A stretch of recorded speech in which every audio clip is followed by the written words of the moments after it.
When I was in my middle school, I developed a huge crush on this girl called Shambhavi. She was the class monitor as well as the class topper. And she was one of the most soft-spoken, studious girls in the class. And she also happened to be the one who was the only one who spoke to me. Rather chided me or reprimanded me because I once giggled while she was minding the class. And she wrote my name in a delicate handwriting on the whiteboard. Actually, blackboard.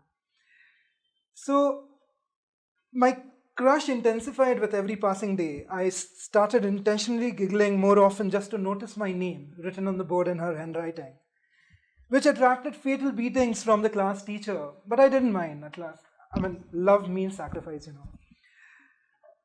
2 weeks into my crush, a disaster happened. Her performance in the unit test flickered and teacher appointed another monitor. And not to be surprised, it was me. I was not that bad a student. And suddenly, all my imaginations and fantasies about my name being decorated with flowers and so on was totally vanished because I was the monitor. I cannot write my name in her handwriting. So, unsurprisingly, the new monitor was none other than me. Our roles had changed. But unlike me, Shambhavi never talked in class, never giggled, let alone did anything which attracted me to write her name on the whiteboard. Even though my handwriting was illegible, I scribbled her name on my notebook, but no one took notice.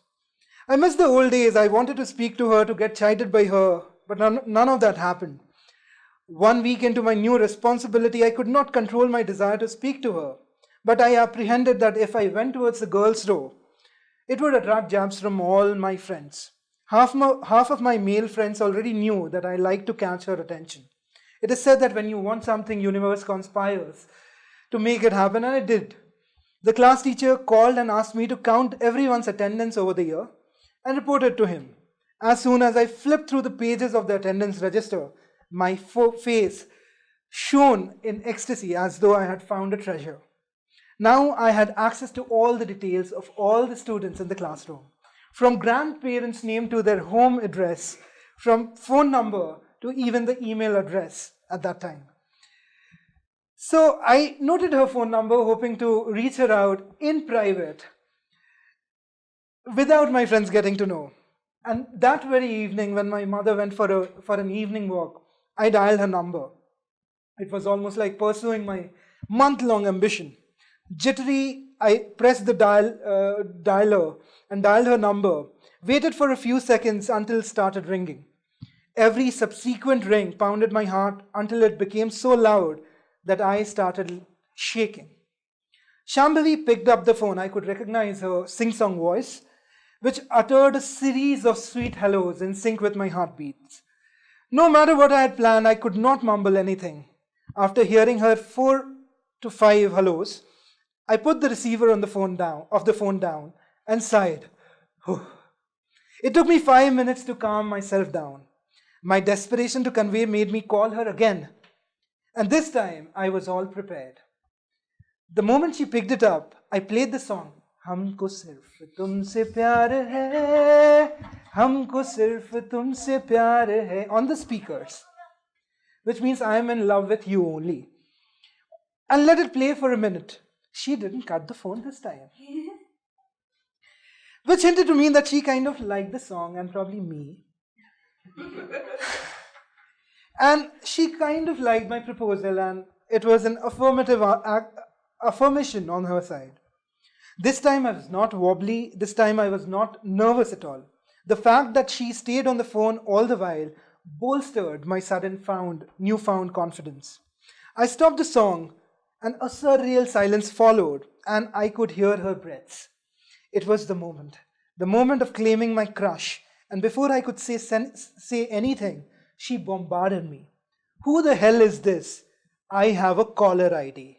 I have noted this number down, and now I'm going to give it to the police right away. I started shivering again.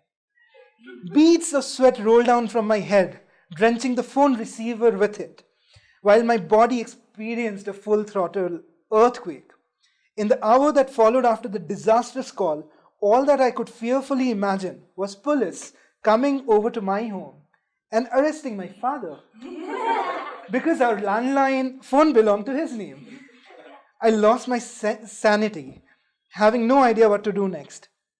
Just then a call bell rang, and my heartbeats went haywire, for all I could think of was a bunch of police officers outside with two handcuffs, one small and one big, to tie up both the son and the father. Me for flirting with my school crush, him for providing me the mood to do that. I nervously stood in front of the closed door, heard the doorbell ring for a couple of more times, and then with utmost caution, I opened the door. I saw my father, weary from office, standing there with an extremely annoyed face. What took you so long? Before he could say anything more, I grabbed him by his sleeves, asked him to drive both of us away from the house as far as he could. But before I could pester him any more to come along with me, the phone rang again. My father rushed in towards the phone, despite my reckless attempts at stopping him, and picked the phone up while I could only sheepishly mutter to myself, "Dad, please don't. It must be the police." He didn't listen. "Harsh, it's for you. It's your classmate, Shambhavi," my dad said a moment later, rather surprised at my receiving a call from a girl for the first time in my life. Embarrassed for two reasons now. I wondered whether Shambhavi figured that it was I who was on the phone that time, or whether she, as a monitor, had noted down my number too, or it was the caller ID doing the magic. I, frightened and curious, grabbed the receiver and said a mild hello. All I could hear on the other end was the song, "Tujhe mirchi lagi to main kya karoon." Thank you.